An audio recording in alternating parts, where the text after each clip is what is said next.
الرحيم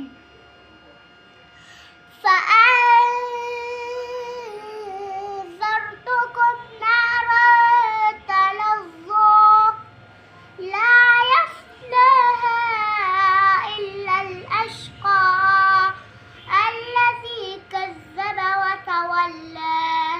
وسيجنبها الأتقى الذي يؤتي ماله يتزكى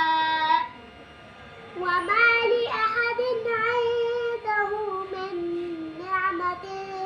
تجزى إلا ابتغاء